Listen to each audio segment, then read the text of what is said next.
Episode के start में हम एक फ्लावर शॉप को देखते हैं जिसमें ओलिवर एक ग्रेनी को फ्लावर देते हुए कहता है, ये लीजिए आपका ऑर्डर। मुझे विश्वास है आपकी बेटी जल्दी रिकवर हो जाएगी।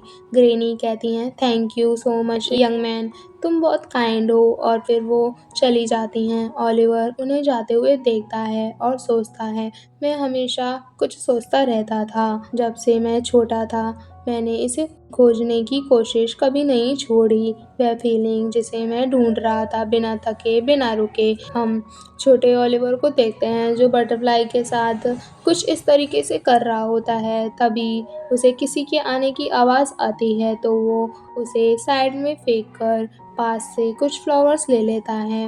वो वहाँ देखता है तो पीछे दो मेड्स बात कर रही होती हैं कि मैडम दोबारा से रो रही हैं, क्या मास्टर उन्हें फिर से इग्नोर कर देंगे। दूसरी मेड कहती है, हाँ मुझे लगता है वो अपने लवर के पास दोबारा से चले गए हैं। पहली मेड कहती है, मुझे उनके लिए बहुत बुरा लग रहा है। र्यूमर्स हैं कि वह इंसोमिया और डिप्रेशन से सफ़र कर रही हैं। दूसरी मेड कहती है, मैं उसके हस्बैंड के इस तरह होने से हैरान नहीं हूँ, लेकिन वो यंग मास्टर पर ध्यान नहीं दे रही हैं। वेल तुम्हें पता है मैं कोई हैरान नहीं हूँ कि वो उससे बचना चाहते हैं। तभी पीछे से ओलिवर कहता है, मेरी मदर कहाँ है। मेड घबराते हुए कहती है, यंग मास्टर वे अभी अपने रूम में हैं, क्या मैं आपको ले चलूं। फिर वो मेड ओलिवर को अपने साथ ले जाने लगती है। ओलिवर जाते हुए पीछे मुड़कर उस मेड को देखता है। वो मेड घबराते हुए सोचती है वह सच में क्रिपी है। ओलिवर अपनी मॉम के पास आकर कहता है, मदर प्लीज रोना बंद करो, देखो आपको आइरिस पसंद है ना, मैंने आपके लिए ही ये तोड़े हैं। मॉम उसे चाटा मारकर कहती हैं, शट अप, ये सब तुम्हारी गलती है। बच्चा पैदा करना मेरा लिया गया सबसे बड़ा डिसीजन था। जब मैंने तुम्हें बर्थ दिया उसके बाद से तुम्हारे फादर ने मेरी तरफ देखा भी नहीं। यहाँ से दूर जाओ। यहाँ पर हमें ओलिवर की वॉइस आती है, मैं बहुत कोशिश कर रहा हूँ आपका ध्यान पाने के लिए, बहुत बेचैन हूँ, फिर भी आपने मेरी तरफ एक नज़र भी नहीं देखा। मैं जो ढूंढ रहा हूँ वो मुझे यहाँ नहीं मिल रहा है। फिर हम ओलिवर को क्लासरूम में देखते हैं।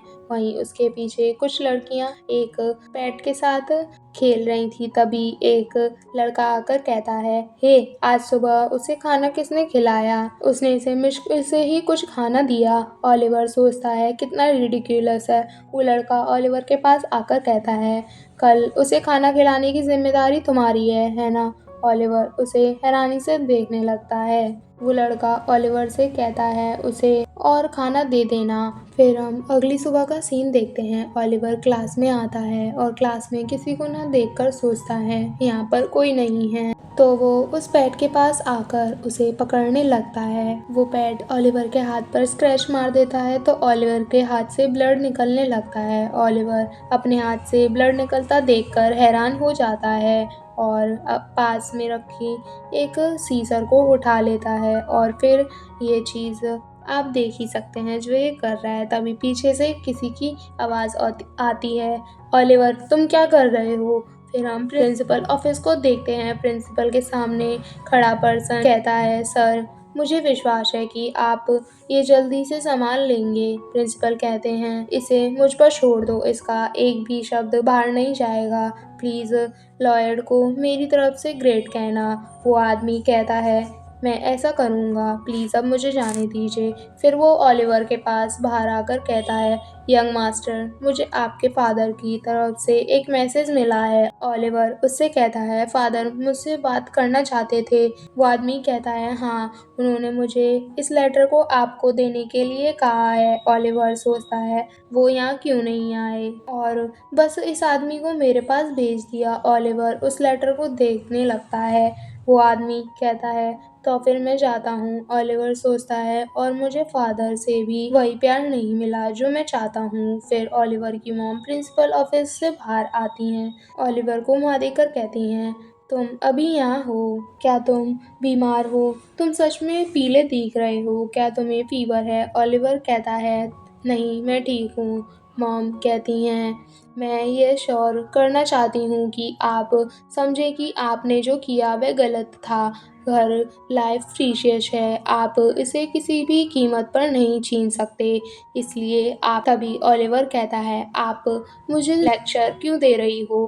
क्या अब आप मुझ पर चिल्लाओगी नहीं? उसकी मॉम प्यार से कहती हैं, क्या? नहीं हनी, मैं चिल्लाने वाली नहीं हूँ, मैं तुम्हारे लिए परेशान हूँ। मैं देख सकती हूँ कि ऐसा करने में तुम्हें बहुत गुस्सा आया होगा। मैं चाहती हूँ कि तुम यह जानो कि आप मुझसे बात कर सकते हो और मुझे आपकी केयर है। यह कहते हुए वो ओलिवर के सिर को सहला रही थी। ओलिवर सोचता है शायद यही वो प्यार है। प्रेजेंट में ओलिवर ये सब सोच ही रहा था कि तभी उसके पास एक लड़की आकर कहती है, हेलो अर्थ टू ओलिवर, तुम घर नहीं जा रहे हो? ओलिवर कहता है, ओ लिया, हाँ मैं फ्लावर को पानी देने के बाद घर चला जाऊंगा। वो लड़की कहती है, मैं समझ गई, तो मैं जा रही हूँ, ओके बाय ओलिवर। ओलिवर कहता है, हाँ घर जाते समय केयरफुल रहना। फिर वो उस लड़की को अपने बॉयफ्रेंड के साथ जाते देखकर सोचता है, अब घर जाने का टाइम हो गया। फिर वो घर आ जाता है और सोचता है, मैं बहुत लकी हूँ कि आज ये स्वीट विलियम खिल गए। यह बहुत सुंदर है। फ्लावर जब सुंदर लगते हैं जब वो फ्रेश कट किए गए हों, क्योंकि उसके पास पैर नहीं है।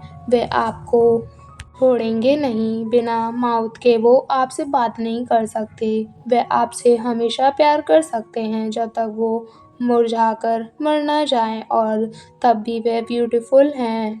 मैं सोचता हूँ कि क्या मुझे ऐसा पर्सन मिलेगा जो मुझसे मैच करेगा, जैसा लिया का है मेरा ट्रू लव।